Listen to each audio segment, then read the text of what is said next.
Nuclear Revenge, episode number 3. My longtime boss betrayed me and screwed me over money he owed me, so I made sure he lost something worth 30 times more that he dreamed about his whole life. TLDR, my longtime boss of 7 years screwed me over a year's worth of travel expenses, and nearly 6 months of subsidized sick leave payments from the state left me hanging when I needed him most. And so I turned in the dirt I had on him to the authorities. He had to pay 30 times the sum he owed me as a fine, which meant he had to sell his dream home and take his family back to his crowded apartment, where he will now probably rot for the rest of his treacherous life. Where to begin, huh?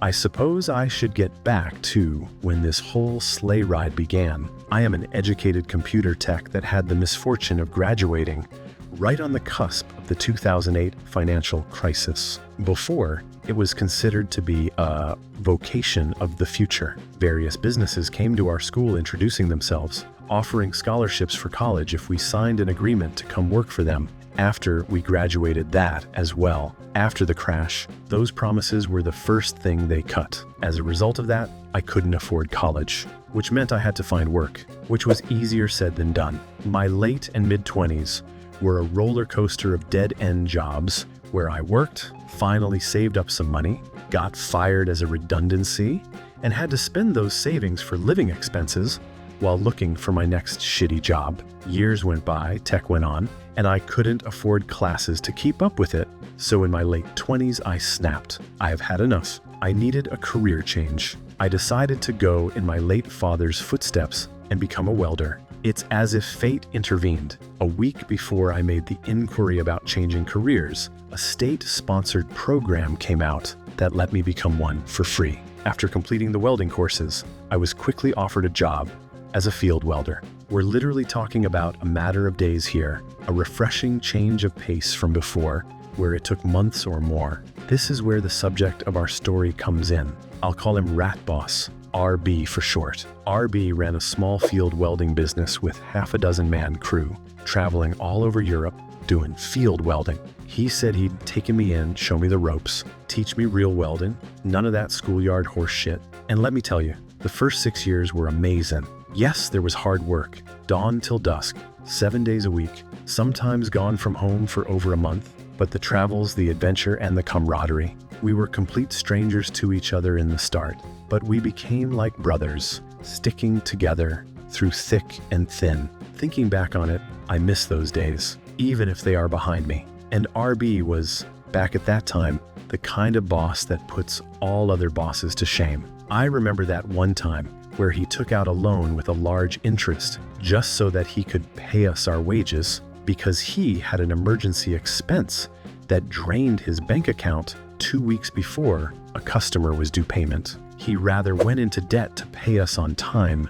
rather than to ask us if we could hang in there a couple of weeks. But everything changed by year 7. At that time, most of the core crew had left, missing their families too much to keep doing. So did RB. He set me up as a foreman while he found himself work back home, and he sent people he interviewed over my way as I needed them. It didn't start off so bad at first, several jobs done successfully, but the people that worked with me, it just wasn't the same. They were all short-term workers, there to make a quick buck, settle some debts, or gain some experience to find better paid work back home. But then the pandemic struck, and I had to sit it out. It wasn't a big deal for me since I was used to having cash reserves for rainy days from my teen years. But what came after is where things started seriously wrong. Nobody decent wanted to work abroad anymore. So the people that came to work with me were those that RB proverbially out of sewers, drunkards, thieves, drug addicts, destitutes, kinds with nothing to lose and no will to do a good job. It all went downhill rather quickly. As the foreman, I made sure the job got done regardless, and that the work was signed off so the bill would get sent and wages paid. But there were constant incidents outside of work, incidents unique to the demographic that worked with me. To top it all off, wages started coming late, travel costs weren't being refunded, and Rat Boss started doing some creative accounting when it came to the differences between everyone's net and gross wages. It all came to a boiling point when I received a phone call in 3 a.m. on the night I was supposed to drive the boys back home in the morning. The customer called. One of the boys has been arrested for drunken disorderly. He didn't have ID on him, only the workplace identity card, so they phoned our customer in the middle of the night to help identify the foreman of that animal. So yeah, I got called to pick him up. I ate a lot of shot that day. When I came back home, I had a good long sit down with Rat Boss, told him I was done with that bullshit and that it was time to settle accounts. He sort of half-heartedly apologized. He also admitted he was problems with his wife, which co-ran the business, and was fighting with him over how the money was being spent. At that point, he owed me around a year's worth of travel expenses. And if you take into account that I traveled at least 2,000 miles monthly, that is a substantial sum of money. He apologetically asked me to wait a bit on that money because his wife is cock-blocking him on any major expenditures. He also asked me to stay on with his for just a few months on minimum wage, just until he can put a decent crew together. The idiot that I was accepted his proposal. There was no reason not to trust him after all. We've known each other for almost 7 years at the time. I didn't think it unreasonable to give him time to fix this. But I did have one condition though.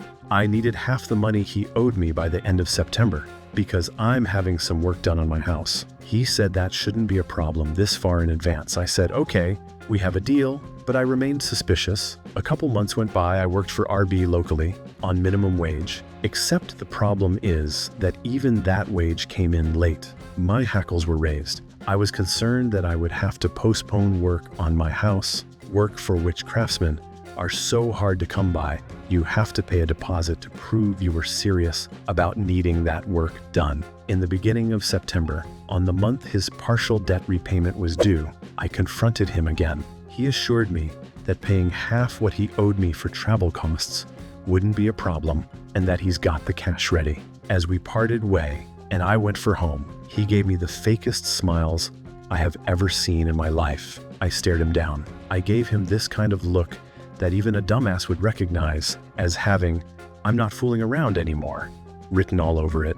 RB lost that fake smile of his almost immediately. I said goodbye, got into my car, and drove home. That weekend, RB sent me a way message about how he's got a crew lined up and that he's going abroad to talk with a potential customer to get his foot back into the fieldwork door. Alarm bells started instantly ringing. He's going to avoid me for the date he was due to pay half his debt. He's going to screw me over. He was going to screw me over, bastard, after everything we've been through together. At that point, I decided if the money doesn't come in due date, a 30-day resignation notice is going wait for him when he gets back, filed on the exact day he was supposed to pay. But the thing is, when something has you this riled up, such as RB's probable betrayal, you kind of have a hard time focusing at work. So I slipped on a ramp. I didn't just sprain my ankle or tore a ligament, I downright destroyed it. About a week before his debt payment was due.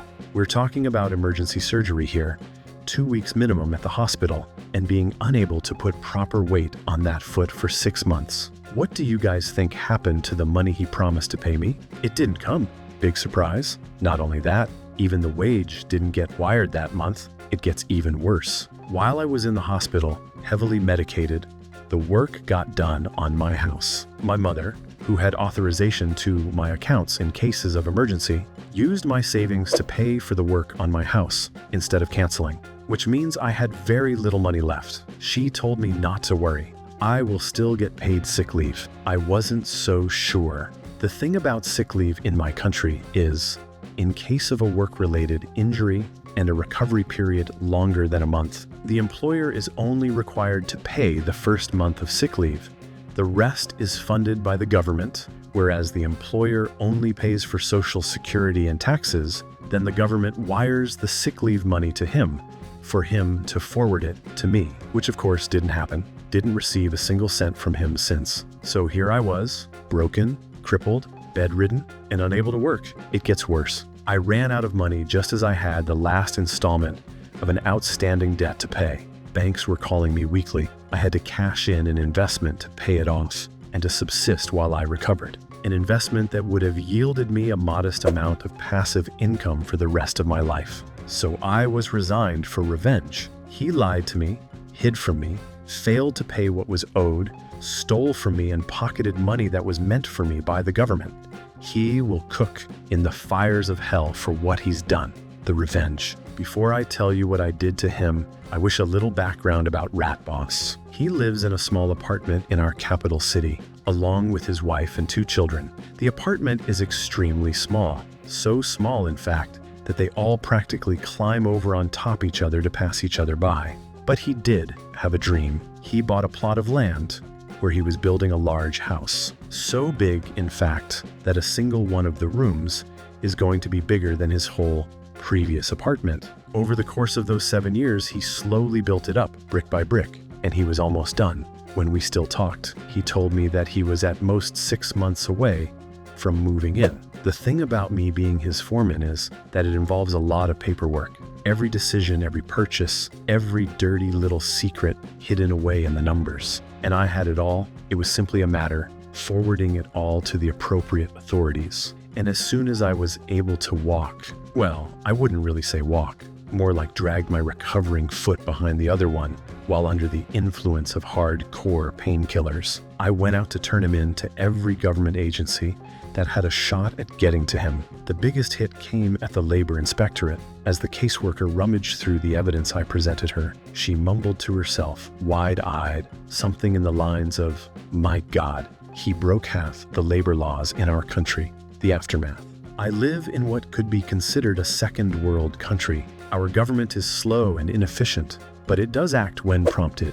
And when it did act on Rat Boss, his fall was like being hit in the face by the same meteor that killed the dinosaurs. His accounts were frozen. He was barred from traveling abroad. His business licenses were suspended, and he was required to dismiss all his current employees with severance, money which he didn't have. He filed for bankruptcy soon after. He was required to sell the house he dreamed about for his entire life to settle the fines. He is stuck now, like I was, even worse. He is trapped in that sardine can of his for an apartment, unable to work, unable to support his family, unable to pay the bills until the legal proceedings from the government's finish. For what he did to me, I was able to stay afloat. But for what I did to him, he is done, broken, reduced to utter destitution. He called me when the government's gavel hit his face. I will spare you the exact dialogue that took place because this post is long enough already. But to sum it up, he yelled over the phone, saying how could I do this to him, and yelled curse words at me. In return, I called him out for lying to me about money after 7 years, leaving me to rot in a hospital penniless. And I called him a rat that betrayed his friend, and to never call me again, as we are now in a legal dispute, and he should forward all communication through the case office of the labor inspectorate, and hung up. I made a claim on his bankruptcy proceedings. By the time he paid all the fines, all I was able to claim from him was a single month's worth of sick leave. No travel costs, no nothing else. But it's okay. I can live with that, as long as he got 10 times over the grievance he inflicted on me. No eye for an eye, no tooth for a tooth. The whole face for an eye, the whole head for a tooth. I stand, both literally and figuratively. But Rat Boss is deep in the dirt, that when he used to dream about his big house, now dreams about how he will someday, maybe, just maybe, be able to crawl all the way up to rock bottom to start all over again. Addendum. If you've read this far, thank you. I found it unusually easy to spill out a significant part of my life story to complete strangers, which took me all afternoon to put down into writing. Maybe because this story ended 2 years ago, and my anger and resentment has long since subsided. I do not claim any moral high ground here, and if you call my story a clash of two villains where I emerged on top, that's okay, as long as you acknowledge that the proverbial gutter is full of men that walked away as they said they were the better man. Thanks a lot for watching. Share your own stories in the comments and check out our other videos. Take care. See you soon.